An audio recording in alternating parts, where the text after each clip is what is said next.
all my trials, through a marriage I didn't even know that was going to work, blended family problems and all of that, was my mindset, determination to say, who am I and what I'm going to become? That's what Satan want. He want to break up family over petty stuff. Ain't nobody beating on me and cheating on me, dogging me out. What you going to leave your husband for? But people can put negative things in your head to make you think, well, you can do better. You can do this, you can do that. So you have to make your own mindset and realize what's important when it comes down to family, when it comes down to business relationships, and all of that. So that's just a tad bit of what I'm going to say that relates to where I'm going now. Where I'm going now is to talk about how being in real estate can change people's life. One thing about investments, of course, me being in real estate for the last 20 years, I started out buying investment properties, and I wish I had kept a lot of the properties that I had owned. I was so frustrated with the market then, and a young lady and a single parent, and not having a husband at that particular time, that I wanted out. I didn't want nothing to deal with the real estate because I was getting harassed, even by my tenants. I had rooming houses. I had everything they're doing now with the Airbnbs, and I was doing it at 22. Had a few rooming houses downtown Atlanta, driving back and forth in a Tahoe truck, picking up money every week because we didn't have the tools that we have today. Nobody was paying online. We didn't have apps.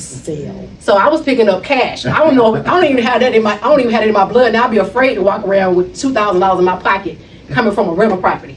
Who does that? I don't even know. Anyway, back then, now that I'm in my 40s, when I was in my 20s, I was picking up money on a Friday night from a rooming house from some crackheads. You don't know what these folks will do. I was blessed because anything could have happened to me. Anything. I was fearless. I ain't that fearless anymore. I mean, I think they helped me get to where I am, but I don't have that kind of, I'm not that fearless where I'm just easy to just let things go like that, because I have a lot more accomplished in life, and I realize people are dangerous. But at that time in my life, I would be down picking up money at rooming houses. These people paid me weekly. So I was picking up at least $1,000, if not anything else, because you got multiple people rent a room, and I had more than one house I was renting. It was very lucrative at that time. You also dealt with the backlash of people not wanting to pay, because they knew that was my house. So having knowledge now, if I do that again, I won't be dealing with the public. It's letting them know who the owner is, because people try to take advantage. I'm some young girl picking up money from somebody that's old enough to be my dad or mama. They'll be nice after a while, but they think they can run over you. They think that, okay, this your house. They can't put a figure on it. And it's because of their life choices. When you're dealing with rooming houses back during that time, you had a lot of people with addiction problems. A lot of people have income. A lot of people blow their money on women.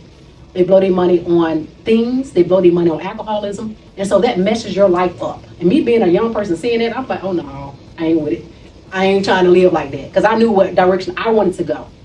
My parents also dealt with drug addiction. So with seeing that as a young kid, I didn't want to have nothing to do with it. You couldn't convince me to smoke a cigarette. Because I knew then that I didn't even want to test out if I could have a problem. Because if your family has a history of addiction, you ain't exempt. You don't know what you're going to do. You ain't tried it yet. I ain't trying to try it. And I've been doing good all these years. I ain't trying to find out. So, and then because of my mindset, I ain't going to let nothing take away who I become and what I'm trying to be, what direction I have.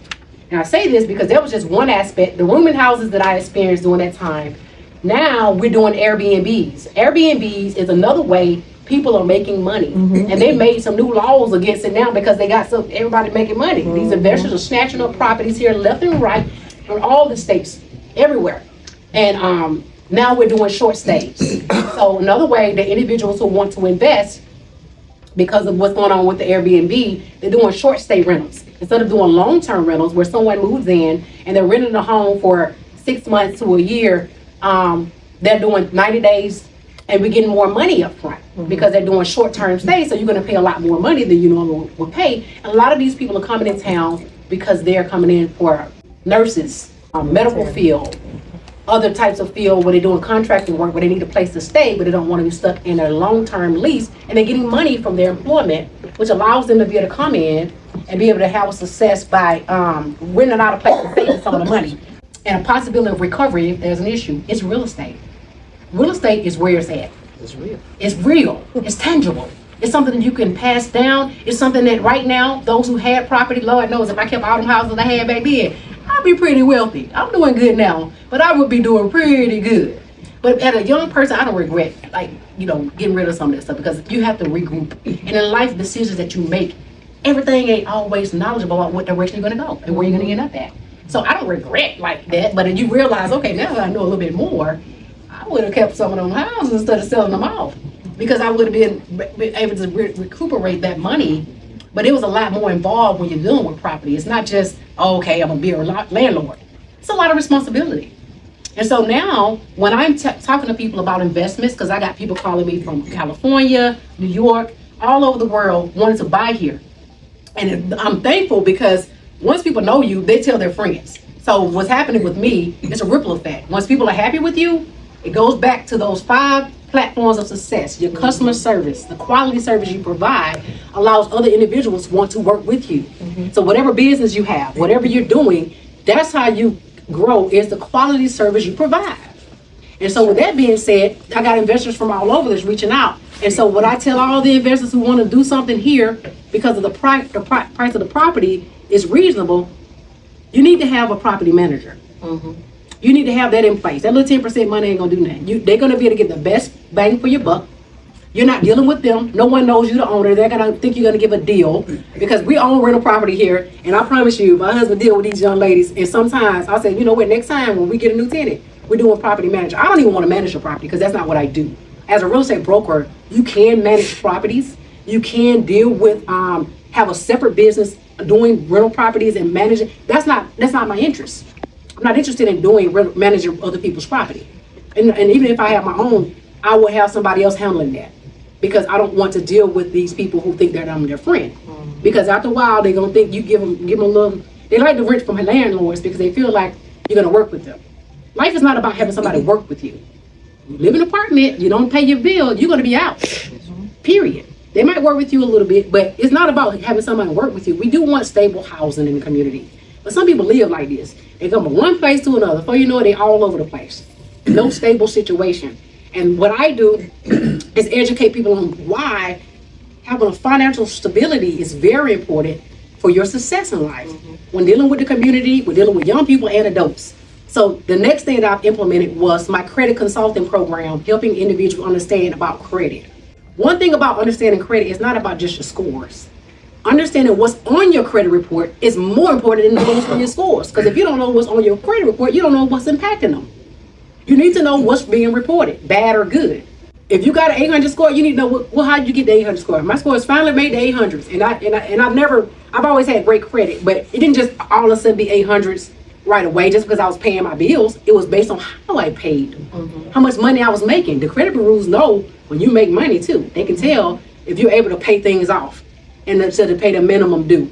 That makes a difference in your scoring. If you're making basic payment just a little bit, your score is not going to jump to 800. You might stay in the 6s or 7s because you're doing good. But as soon as you max the credit card out or start using it, or your score going to change. So knowing how to use credit is very important, especially for you young people who are trying to find your way as far as what you want to do with your future. If you want to purchase a home, do investments, if you want to understand it, your credit is part of building wealth. Credit is part of wealth and stability, because even people with money use credit. If you're knowledgeable, you actually can make money by having credit. You use other people's money to make money. Use other people's money to make money. But if you don't get your credit in order, you're going to be using only your money. And a lot of people grew up where I don't want nothing to do with credit. I don't want to touch credit, because I heard it's all about how you use credit. Nothing wrong with having credit. Credit allows for you to be able to do some things. But it's all about how we use it. And a lot of people are not knowledgeable. They don't have a clue. And so they start out bad because family is not educated. So I tell everybody in this room, if you have any young people in your life, any nieces, nephews, your own kids, your grandkids, they need to understand how credit works. Because everything is a scoring system now. Everything you do in life is scoring you, your social score. Now, in other countries, they have a social score. They don't have a credit score. If you ain't got it, you ain't finna buy it. You're going to have to pay it back, or there's going to be repercussions. So you don't get stuff you can't afford in other countries. Here, we get everything living lavishly and can't afford it. And then, of course, there's bankruptcy. And bankruptcy is an option for those who need it. And there's nothing wrong with that. It's a good idea to refresh and restart. But if you're doing it every few years, then there's something wrong.